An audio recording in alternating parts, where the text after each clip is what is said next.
2-1 though after losing game number 1. So I hope we see the good Afreeca today. I want to see game 1 godlike Afreeca. That's what I'm looking for, but if I had to bet on it, I would put my chips on KT's side. Well, the Afreeca side has 2-0'd SKT, and they did lose that game 1 against BBQ, so I think that they have slowly shed away that meme of being the game 1 Afreeca. Sometimes it is excellent, but other times not so much. We just call them inconsistent for now, although what was consistent before was Afreeca and Kramer specifically played Xayah 3 games in a row, and it has been the first ban out of KT with 2 other AD carries. At least flies through, and there's still the Kog'Maw available that will likely be played in this series. So, no Skarner this time around, but getting Elise on your side, especially on blue side, we've always seen this as one of the ways to very quick success in game number 1 if you're starting on blue side. Yes, they take away the Kalista, a very scary champion nowadays, also the Caitlyn, but we've said it before, you don't want to let that Elise through. No, we have seen the devastation she can bring on in the early game, but at least Afreeca is trading smartly. They do get Talia, which is that super contested early game mid laner that allows you to play split push champions. Already their strategy can be either go with a 1-3-1, 1-4, and it puts KT in a situation that unless they get significantly far ahead early on, they're not going to be able to deal with Talia always helping your split push sides, and they commit to it early on. Jarvan and Talia, this combo is so deadly because if you do not have flash, if you're a champion that does not have gap closers to get out of Cataclysm, Talia just comes at you and you're basically in double terrain and you're just ready to be fed. Yeah, and you were talking about that early game power, but also the split pushing and the late game. If you get ahead on Talia, you can just lock away people with your wall so easily. Want to take an easy Baron? Go ahead and do it. Put down your wall. You're on red side, you lock out the blue side pretty easily. Want to go ahead and take an inhibitor turret? Put down your own wall. They can't do anything. You just roll over them. So really like that pick for the late game as well. And we're going to see Pawn, not the caster. Pawn is going to be on LeBlanc, actually, in the mid lane up against that Talia. He's going to have a pretty good matchup early on into this, but he needs to make the most out of it roaming. And already KT fully commits to this pick composition. With Thresh, with Elise and LeBlanc, the early game action is going to be all up to them. Already Afreeca, while they can match it, it's going to be quite difficult. These two champions in Elise and Thresh are so powerful early on that you're most likely better off to try to either mitigate that early pressure or to just try to scale. Instead, they will go with the Rek'Sai that will give them a bit of a, at least, front line and engage tool if they get out of the early and mid game. Yeah. And it also allows them to actually go for some sick counter ganks. Rek'Sai can always tell where you're going, and if she gets a whiff of you and gets a good counter gank off the entire KT, pick composition can falter. Yeah, and this is something I was talking about with you earlier on before the game started. You know, they're starting Mowgli here, not using their veteran jungle Spirit. And one of the champions he looked really good on, at least recently, up against BBQ, was that Rek'Sai. He was all over the map. He was doing those way from behind ganks on the red side in the top lane and really getting all of his laners ahead. So if you want to have your rookie jungler come in and, you know, maybe put a fire under Spirit's butt, you want to get Mowgli on a good champion that he seems comfortable on that Rek'Sai. So I do like that pick for him. And I do also love the bans here out of Afreeca, catering to whatever Marin is going to be playing. Both Renekton and Jace would be the likely culprits for comboing with Elise into the top side, easy dives early on, and now we're most likely going to see champions like a Camille, a Fiora, that kind of later scaling top laner that won't have as much pressure into the Jarvan lane early on, so he can be a little bit safer. You can lower the chances of dying into the top side. And comboing back on your point about Rek'Sai and Mowgli, I love when they pick these very easy to execute champions. Rek'Sai is so simple. You know, you go for the knock up, your 3 auto attacks, E, then R, and then you do it again. It's nearly impossible to mess up, and that's also a reason why on 7.14 over in Europe, we're starting to see some more Maokai. He's legitimately quite a simple champion that offers you less chance of making mistakes and as such, higher chance of success. Curious to see what Deft is going to go with the pick here. First, you see he goes for the Tristana instead of that Kog'Maw, even though he's been looking really good on the Kog'Maw, and an immediate Shen as the follow-up in the top lane, so even more protection for a bunch of the squishy targets that they have, but especially the Tristana on their side. Wow, this is a really interesting composition out of KT. I did not expect them to run this. The bans might have pigeonholed them into this position, but the mid game, if they are not popping off, they're not going to have a whole lot of damage. Tristana needs some time to scale up. Shen isn't known as a crazy DPS champion in the top side, although we have seen Smeb carry some games with the top lane Shen when the itemization rolls through. That is the most important part. When Titanic Hydra is there, when the wave clear, that physical damage is there, this team can obviously melt you down. And then when you combo Tristana in the mid game with your static Shiv, maybe a Blade and a Hurricane, whatever build she chooses to go, you will have some good damage. But if Elise and LeBlanc aren't popping off, Shen is just going to be sitting there in the lane, not capable of reacting to what Afreeca will be trying to do on the side lanes. Yeah, I was putting my eggs in the KT basket, but they're definitely going to have to get ahead early. And, I mean, they are a team that's known for doing exactly that, so I do have some confidence in their team lineup. I do like the bans as well against Tushin. Both the Alistair and the Rakan are just looking so scary for this guy. He picks up the Braum, which was another really strong pick, but you can see that they're targeting Tushin rather than Kramer when they have to in the second phase. And the interesting thing about the composition out of KT, you're mentioning when we were talking about how they have to get ahead early on, but because it is a pick composition, because they have elements that can scale, and they have global, so you've got the teleport on Shen as well as the Stand United, the roaming from Thresh. There's so much pick potential on this composition that even if it goes to the late game, a pick is all that it takes for you to win the game regardless of being outscaled or not. So they're going to be able to rely on the identity of the composition in order to find a victory. Early on, it absolutely has to be them exercising that pressure, looking for advantages, particularly around mid would be where I would imagine they have to go, burn some cleanses, revisit that lane. But overall, it's KT early and late Afreeca. Yeah, it looks like it's a guys. I hope you're strapped to your seats. We're going to be jumping into game number 1 of KT versus Afreeca.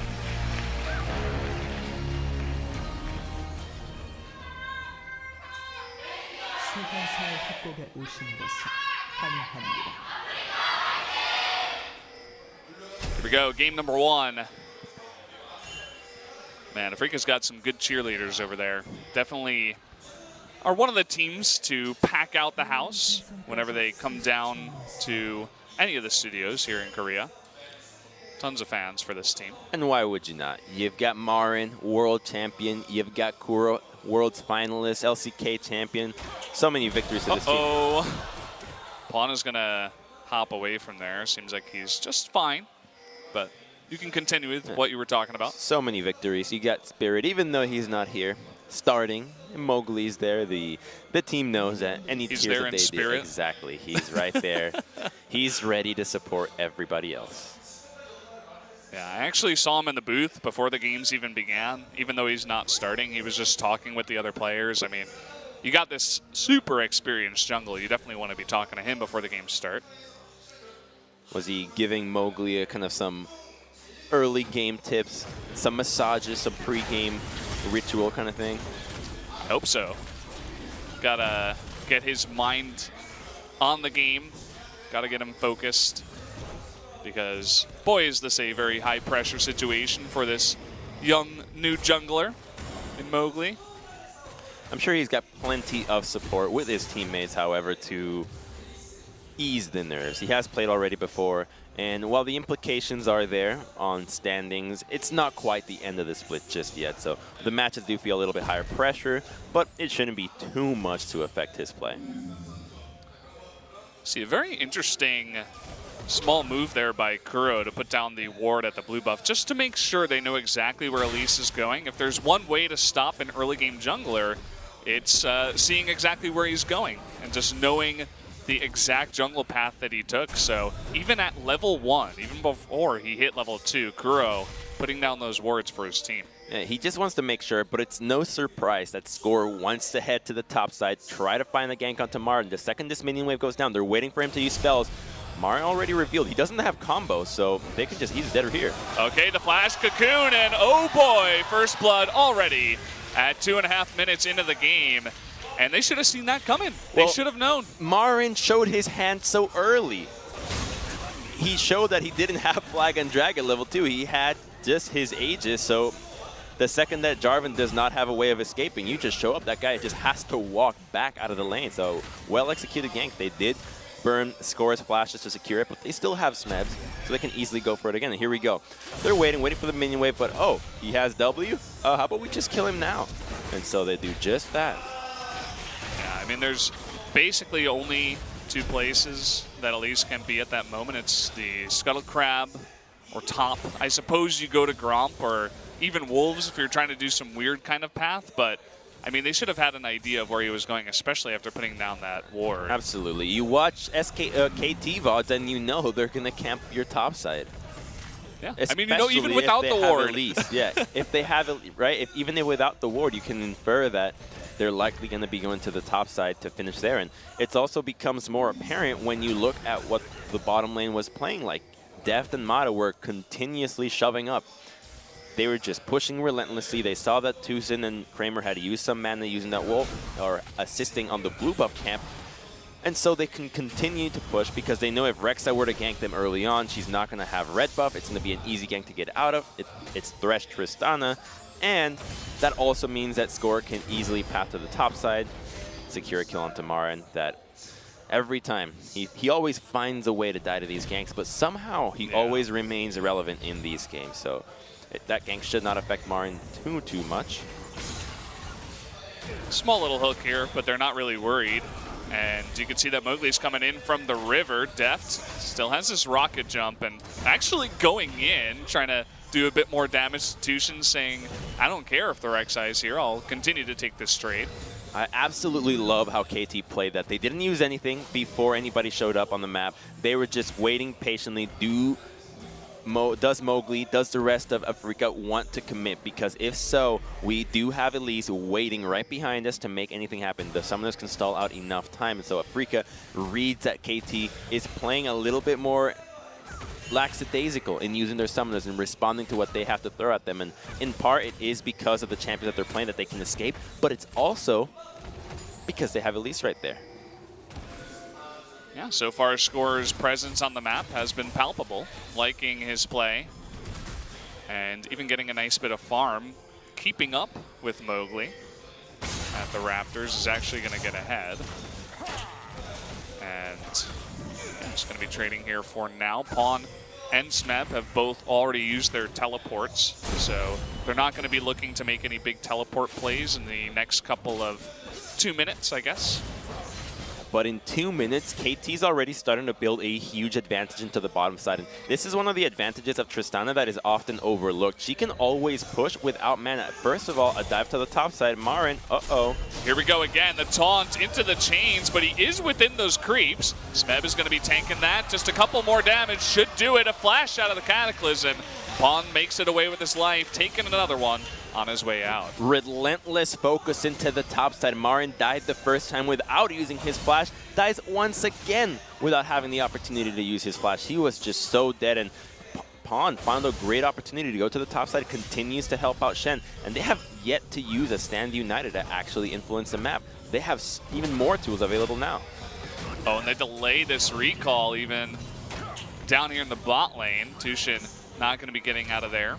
And they're just going to continue pushing again. And I wanted to go back into the Tristana point. One of her advantages in this lane, especially with how KT is playing, is that she can always have pushing power regardless of mana. A champion like Varus needs his spells to push that lane now. 1 second. Oh, man, the chains, and even with the cleanse. And they're going to go for the Stand United coming on in here. He's under turret, but it just does not matter. Another kill picked up for KT. This is exactly how you want to be using the Stand United, always aggressively. You don't want to be waiting for your opponent to jump you and then you leave, and it's timed so well as now they can deny a blue buff, and then the next one goes over to LeBlanc, and the KT snowball has begun. This is a great league so far from them.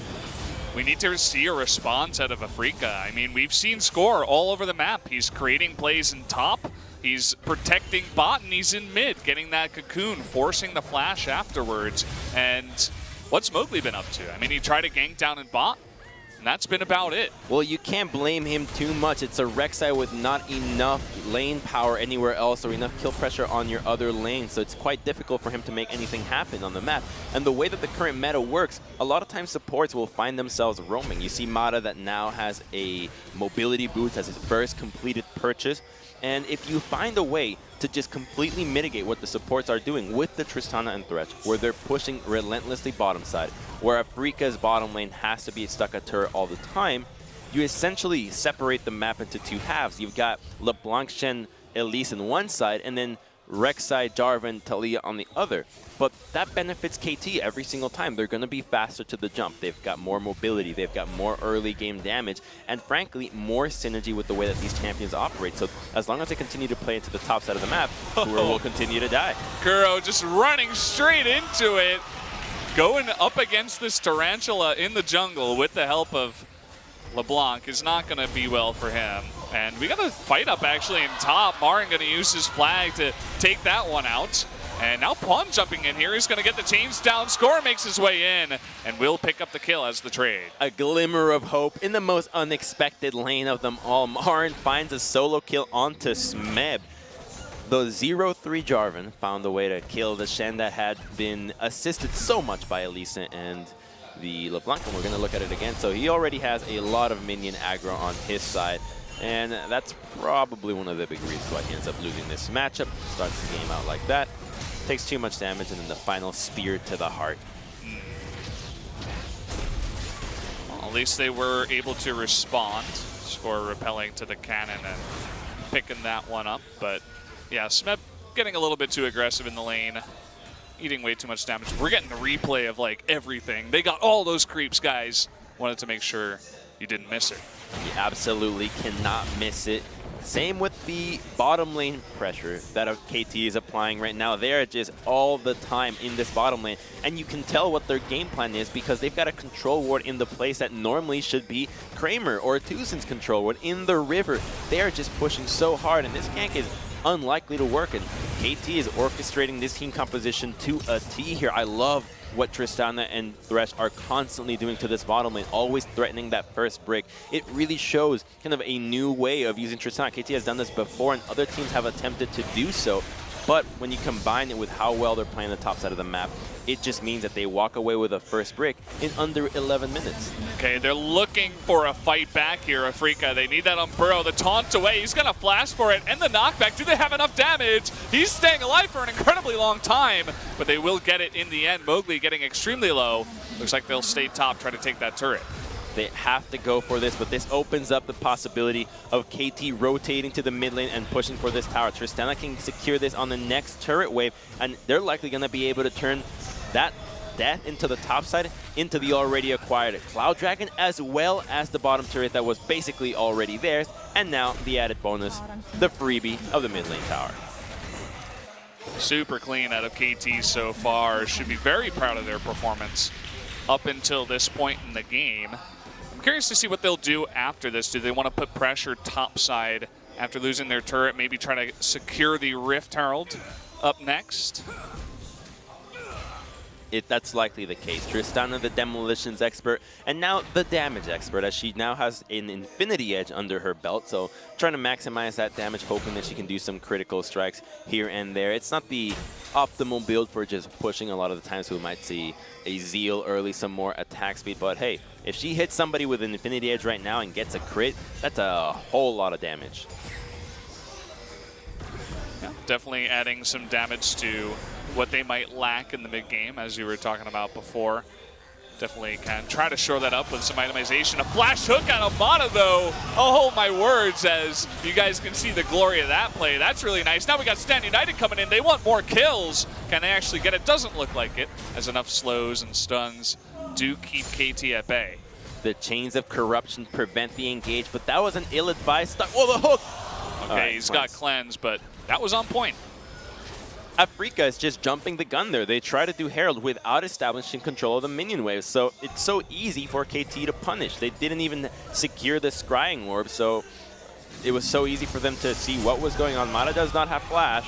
He might be able to turn this around, although it is 2-on-3 right now. Def does get that crit, and there is the explosion. Marin getting pretty low, and they will just go away from that one. Don't want to take the fight. Meanwhile, Score going to pick it up with that Rift Herald. Welcome to the Rek'Sai zone. Both Rek'Sai and Jarvan are heavily countered by a proficient Thresh. Mata has his own world-winning skin on Thresh, so it's no surprise that he can deal with these champions quite easily. You can flay every aspect of Jarvan's Flag and Drag. You can flay Rek'Sai's Tunnel as well. And, you know, I haven't seen it been done yet, but I have a feeling that you might be able to also flay Rek'Sai's ultimate. That would be a sick highlight play. Maybe Mata will be the one to do it. Got an opportunity in this game. Or maybe it's impossible and we're just shooting for the stars. I don't know. There might be like a frame-perfect move that we could see out of this Thresh. We'll just have to wait and see. Not 100% sure. Meanwhile, the LeBlanc pawn in the top lane just pushed that in all by himself. Didn't even need the help of the Tristana. And they still have the Rift Herald here on Score. So if they want to go for a tier 2 early, even before the Baron starts, this is definitely a good way to accelerate the game even more. Well, Baron is still a long ways away, and what KT wants to do now is that they're utilizing their power spikes to pressure Afreeca, because notice how Mowgli is required to babysit Kuro pushing that lane. That's because that's a 6 stack on the Darkseal LeBlanc with a completed Gunblade already, 2-0-2, to a level up on Kuro, and worst of all, he's got a Stand United to help him out. While the cooldown isn't quite back up, what they're trying to do is you push the waves and then you observe where Afreeca is on the map. Are they addressing everybody one person at a time? If so, you use the Stand United to outnumber quickly, and then you get yourself a kill or net yourself an objective. Here they're waiting for Marin. Oh, the taunt into the cocoon. Is able to get out of there with the flash just in time to get away from that cocoon. That was close. Now those Merctres, he is glad he bought those Nikes on. Otherwise, he would have just been fodder to Elise once again. But without flash on Marin, it's going to be a lot harder for him to deal with the team fighting or even with getting ganked again. The Rift Herald comes out, and look at the way that Afreeca is being run around the map. There are 5 members, or 4 now, responding to the bottom side, and LeBlanc is going to be left untouched top. Here we go again. He doesn't have the time this time around. Score, though, is not able to put enough damage onto Marin. He's going to try to go for it because he has no other choice. And in fact, Afreeca will be able to secure that kill. There was a window there, actually, for Score to get out. He had to have repelled immediately onto Kuro and then flash away. Unfortunately, he missed it, so he had to commit to going with trying to get a kill onto Marin. At least they do get the teleport, but it's unlikely that Pawn is threatened by this, as he can likely just try to turn, then use Stand United and somehow turn things from a 1v2 into 2 kills for KT. Yeah, Pawn is extremely confident at this point in the game. He's even going to try to go 1v1 on Tamarin, even though he knows that Mowgli is nearby. Now it's turned into a 1-on-2. He's just going to try to dash out of there. Does make it out alive.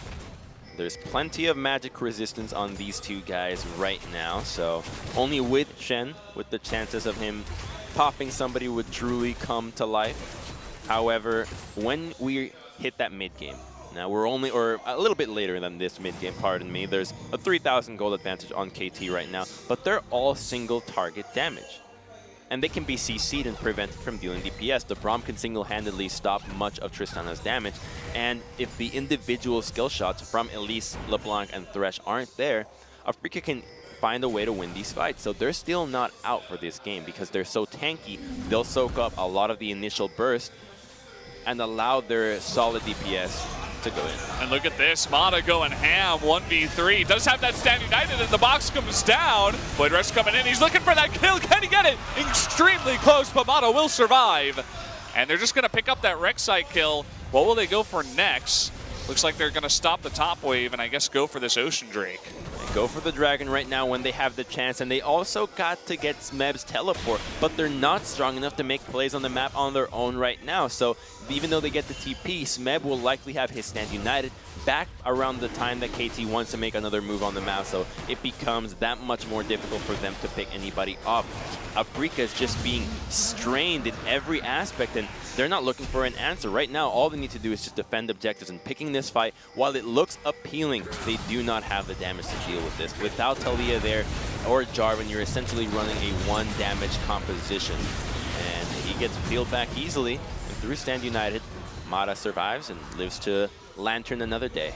It's crazy that we're not even 20 minutes into this game, and we don't see Shen all that often, every once in a while, but he's already had so many plays in this game. Even just the Stand United to make plays mid lane, to save Mata in a bad situation, to turn it around and get KT farther ahead, to set up ganks even in the bot lane that they're looking for. The Shen pick is looking really cool today, man. See, the thing is, Shen has received a lot of criticism, and particularly after Rift Rivals, Soaz was the one that was very anti-Shen.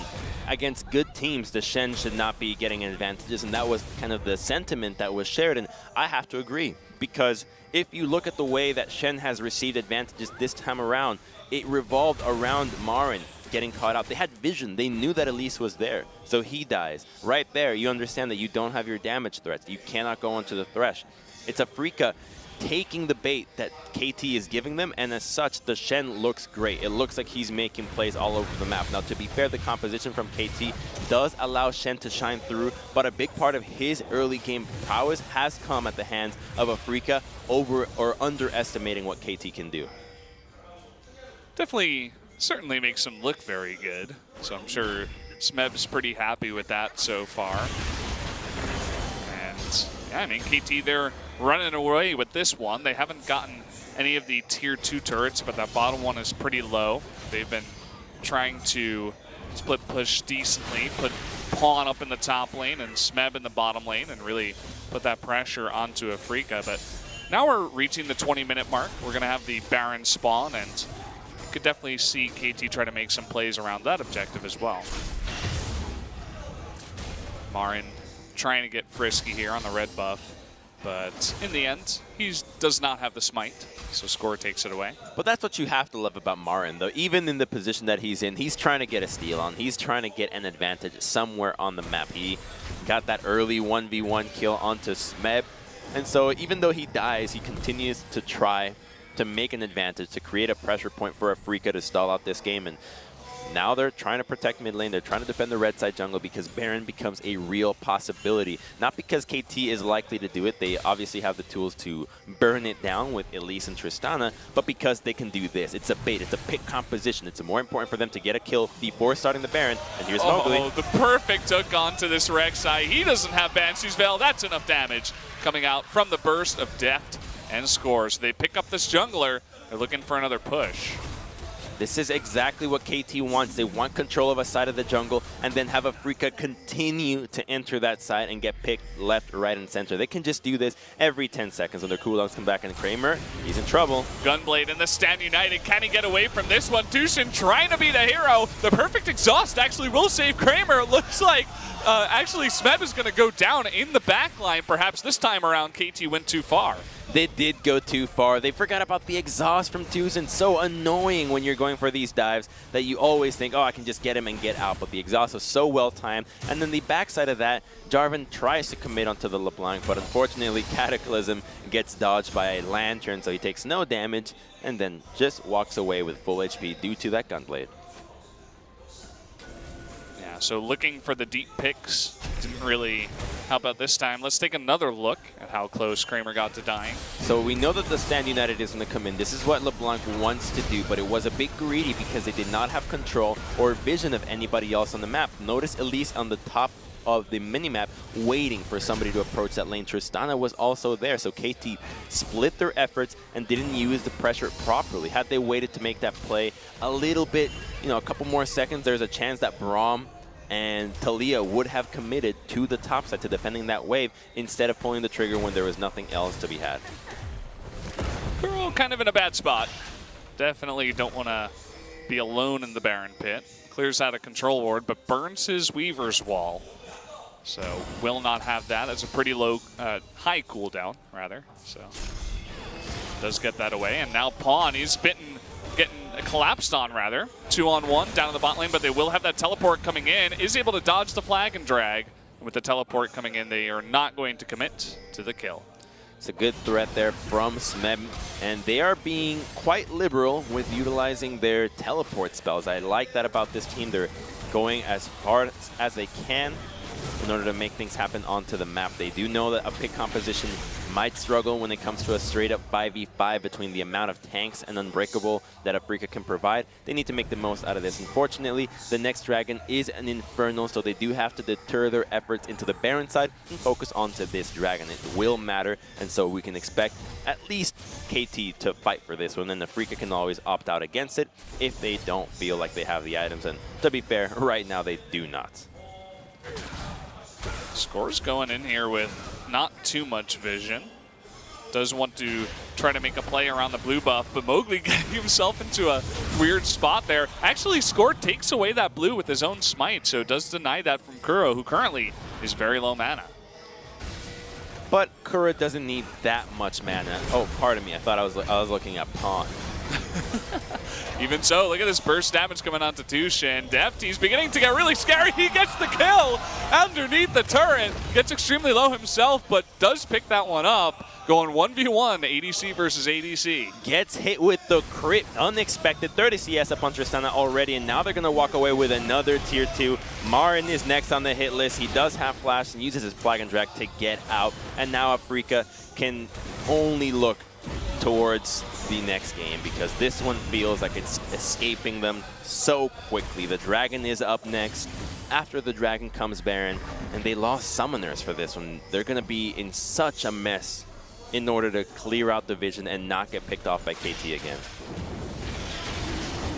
KT executing this composition very, very well and getting the prize they deserve, a very big lead at about 24 minutes into the game. They pick up that Infernal Drake, and Mowgli goes in there, tanks a bunch of the dragon shots, you guys could see by his health, but clears out some vision. Fortunately, his AoE does aggro the Baron, but you can tell that they know what's coming next. But they're going to try their best to stop this Baron. Not sure how well they can do. They do know what's coming next, and the only thing they can do is what Tucson just did, going for creative vision. Unfortunately, it did get spotted, so we're going to look at that replay once again. It starts with Pawn jumping onto Braum, and so it looks like he's going to go down with another auto attack, and Kramer steps up to try to defend him, but just crit after crit takes him down. Finally hits him with a static shiv, one that does that extra wealth of magic damage to just delete Kramer off the face, off Summoner's Rift. I mean, kind of looks like he's got some health, but not when you get that much burst damage out of a Tristana. And this is Kramer we're talking about. He's not exactly tanky.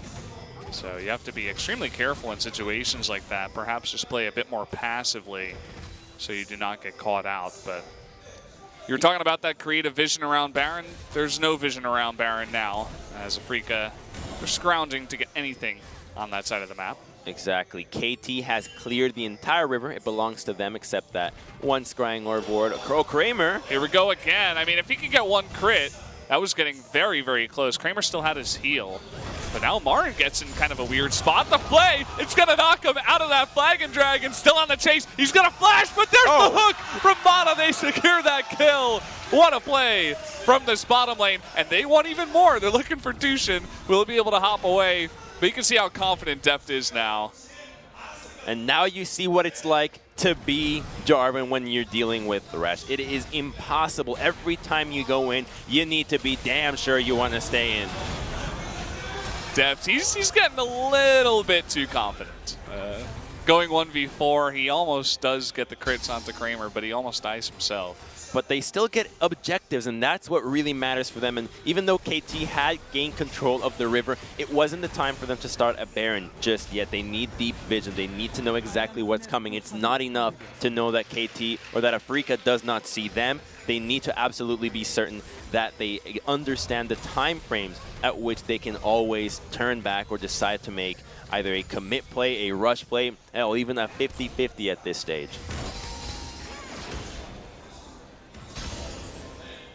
You can see the pings going down. They want to head towards that Baron. In fact, a lot of the vision has been cleared out of that red side. But let's take another look. Just one crit and already Kramer's at 2/3 health. He's just so out of position there. The wave is far away, and as soon as they see Marin, they know they can just jump in. His only recourse would have been to flash upwards. There's no chance for this one, and the hook was just beautiful there to seal the deal. It looked like it was about to miss, but unfortunately, Jarvan, he has been going to the gym too much, so he gets hit. And he does. And Mata, he's looking for more. Marin, though, coming from the right side. Def's just playing with fire here, walking up towards all these champions that can flash on him and engage. And he doesn't even have his own flash. So he's going to be rocket jumping in even. Oh, unbelievable. He's relying on this lantern so much. And Mata does get him there to safety, but man, this guy... Here's Marin.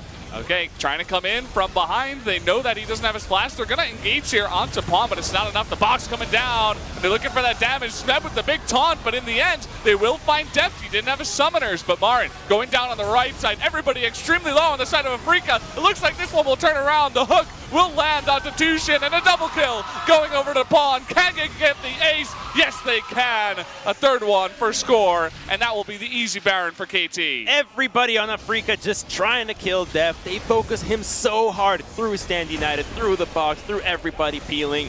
It just was not enough for them to kill him and still win that team fight. And KT, they had Pawn dealing with Marin on this side. They just stood at the liver. There was not a whole lot of finesse to that fight. It was just button mashing left, right, and center. But the advantage that KT has yields them the victory. And now they have a Baron that will allow them to crack the base. And we're going to look at it again.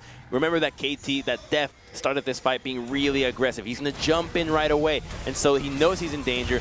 Pops the QSS, gets a Lantern immediately, and this is what Afreeca sees as the window of opportunity. Hook is down, Tristana does not have QSS, this is where they go in. Jarvan approaches, but he's cautious. He doesn't want to use his spells right away because they can get knocked back from Tristana and Threat. And so he waits for Mowgli to go in, but the hook from Mata onto Kramer buys so much time for them to just continue to DPS. Notice Kramer, he flashes to the side. There's nowhere else for him to turn. Pawn has already killed Marin. They're too tanky on Smeb. He will stay alive for this fight had it continued for another minute if that was the case. So KT in the end is now sitting at a 12,000, make that 13,000 gold lead. This game is definitely done. Yeah, looking like lights out at this point. They're looking for one kill onto Pawn, but Kramer can't even get it. What a position to be in for Afreeca as it's now 17-5. And another thing I wanted to say in that big fight that we just had, Smeb with the double, triple taunt wasn't exactly hard to do as everybody on the side of Afreeca was just clumped up into one giant ball, but at least making that Shen look good one last time before this game ends, I suppose. Yeah, they made it real easy for him to go ahead and hit those skill shots. And here's another hook onto Kuro, but at least they have Tucson with the Unbreakable to help him out. But the base has already been cracked into the bottom side. It's only a matter of time for LeBlanc to hit the top lane, and that's when it gets ugly, when triple inhibs go down and Afreeca is just spread thin. They're just scrambling around the inside of their base at this point. Just trying to defend all three lanes, but they can't. They've put all their efforts into the bottom two lanes. And finally, Marin's going to go top, but that means that they should be able to push these inhibitors. Another turret goes down, the flash hook. That one's going to hit Tushin. Tons of damage comes out, and he goes down. Oh, and okay. Crit. Yeah, I think you were right in saying that was the end of the game about 2 minutes ago. Hey, I said it about 15 as well. That's true, so that's true. It definitely looks like KT knows what they're doing, and Afreeca is completely lost here. They don't have any window of opportunity back in, and another hook just barely graces by Marin. That might as well be a bullet with how guaranteed your death is. Wow, what a clean game here from KT, taking any doubt out of people's minds. Who is the stronger team? Going in now is Pawn, trying to pick up as many kills as possible for his KDA. Kuro trying to trade back, but it won't matter. That's going to be game number one, going over to KT over Afreeca. And KT played great, but I've said it before and I'll say it again. Elise is still a top-tier jungler. She will punish you hard. And at the hands of KT, who before the split break, they're playing Renekton Elise all the time and crushing bulls. Yep. Now they're doing it again, but they've added LeBlanc. Pawn has been stepping up. He's now a real part of the mix with KT, influencing the side lanes, allowing him to have LeBlanc and just crush everywhere. And the early game was really what stood out for me. The way that KT understood who can play aggressive, who can play defensively, what kind of style they want to go with the composition, and it worked to a T. There was barring just one minor mistake when they overdove onto the mid lane. Everything else was seemingly perfect, and now Afreeca is stunned. What happened? How did we lose game one? I thought we were the best. Well, they might think that, but they need to get a little bit more consistent to be the best. For all we know, maybe Afreeca comes out in Game 2 and crushes KT. That's just the team that they are. And I would hope that's not the case, as KT has changed from that type of team into a true top-tier team in Korea. Definitely at least top 3 at this point, especially with SKT and their troubles. Longju trying to make it interesting up at the top, but Samsung having troubles themselves. But KT definitely looking very, very consistent. Oh, he's opening the bag. That Spirit coming in. There he is. Where's the keyboard? What's in the bag? Just a mouse pad. It's like, here, Mowgli, you might need this. Now, this is what I was expecting. I think if you throw in your rookie jungler and it doesn't work out in Game 1, you just got to switch it up. And they're going to try for Spirit this time around. We'll hope that he has a superstar performance for Game number 2. At least for Game number 2, Afreeca will be on the blue side. And I'm not sure if we have enough time to cover it right now, but the advantages that blue side have currently are just so damn great. And it especially is apparent to the current meta with the top side. So we're just going to have a highlight reel about what Elise is doing, but I'll keep going over about the top side with blue side, because the leash that your jungler gives you, that your support can give, means that you finish to the top side much more, you finish so much faster, whereas the blue side leash, you finish into the top side, but you don't have the red buff right away, which makes your route a little bit more predictable, a little bit weaker early on if you are to get invaded. It offers you a window that, because you have Elise as red, anytime you go to the top side of the map, you're guaranteed to find a great timing to getting a kill. Got deleted. I love how he hooked the guy without the Banshee Veil there, too. I mean, there's definitely a couple of guys who could pick up MVP in this game. That's a 498 damage crit from Tristana onto Avaris. Who do you think it's going to be? You think it's going to be Mata for MVP? I think it's going to be either, I think it might be Deft or Pawn. Really? Yeah, okay. Deft or Pawn. I was thinking Score or Mata. I mean, everybody on the side of KT played so well, it's definitely hard to pick one. Well, when you consider MVPs, it's always a matter of who truly influenced the game-winning plays. The things that truly accelerated the game, that enabled KT to win. And while everybody did their fair share, I have to imagine that Pawn was doing quite a bit with the side lane pressure early on with the snowballs. It could have been Smev for all we know. I think that, as you say, it is a bit of a toss-up, but I think the only one that would not make sense would be Mata here with Thresh. Really? Yeah.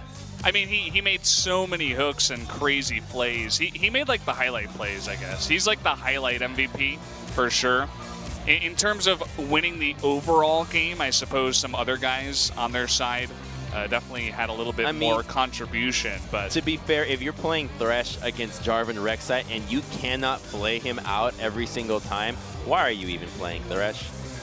It's true. I mean, Mata definitely also is one of the best Threshes in the world, if not the best, but seems like we're not going to see the MVP just yet. We're going to have to jump to a quick commercial break first before we get into game number 2.